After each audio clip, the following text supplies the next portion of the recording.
Hello guys, আসসালামু আলাইকুম। কেমন আছো সবাই? এটা কিন্তু যমুনা সেতু রোডের ভিউ, চাললে ফরেও। আবারও যাচ্ছি, ঈদের আগের এটা টিভির ভিডিও।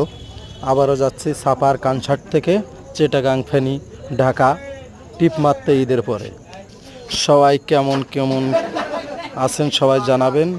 আর সাতক্ষীরা থেকে অনেক ড্রাইভার যাবে, সবাইকে ভালোবাসার অবিরাম থাকবে ইনশাল্লাহ।